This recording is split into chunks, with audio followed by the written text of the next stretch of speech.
Sam O'Reilly for Fight Talk. I'm here with a very dapper today, no boxing clover today. Ramez Mahmood, how are you, my friend? Yeah, I'm good, thanks. How are you? Yeah, good. Let's talk about your performance last week. You got another win, another victory. Talk me through the performance and, how everything's been going.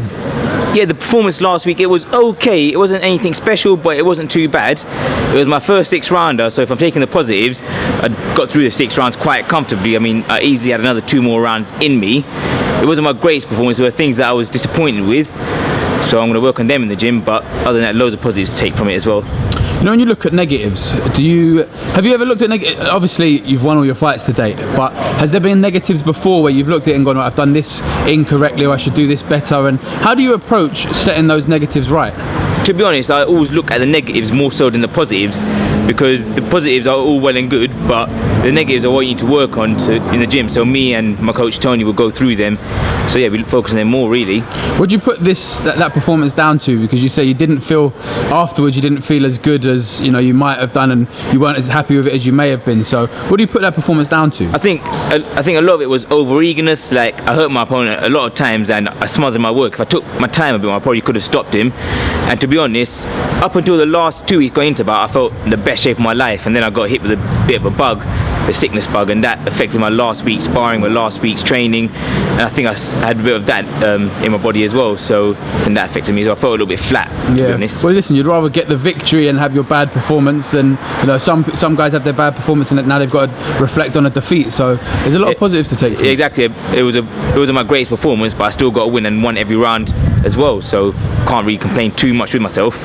What did your manager Mickey say after? Did he sit down and sort of had a chat about plans for the year and anything? Yeah, I sat down with Mickey afterwards and we mapped out the year. I think we've got another 6-rounder next, and after that we can look towards some sort of classic challenge belt or even a southern area title, because down at these weights there isn't many fighters around, so you find yourself boxing for titles a lot quicker. And that'd be super bantamweight you're going to campaign at for title fights, right? Super bantamweight, or even if an opportunity presents itself at featherweight, would consider that as well, but by the end of this year I definitely have a strap around my waist. Yeah, is there a specific, is the southern area the one you got your eye on? Yeah, southern area definitely, that's the first step on the ladder really. Who's the current champion? Super bantam. At super bantam, I think it's vacant. I think Matty Chandler was the last one to hold it. Okay, and then obviously he was vacant at the moment. Yeah, so listen, there's no reason you couldn't get in there. I'd definitely jump on that, yeah. Unless your gym mate Ryan Walker manages to get in there. Well, that's the thing. It's a bit of competition for us. It's competition without actually boxing for it.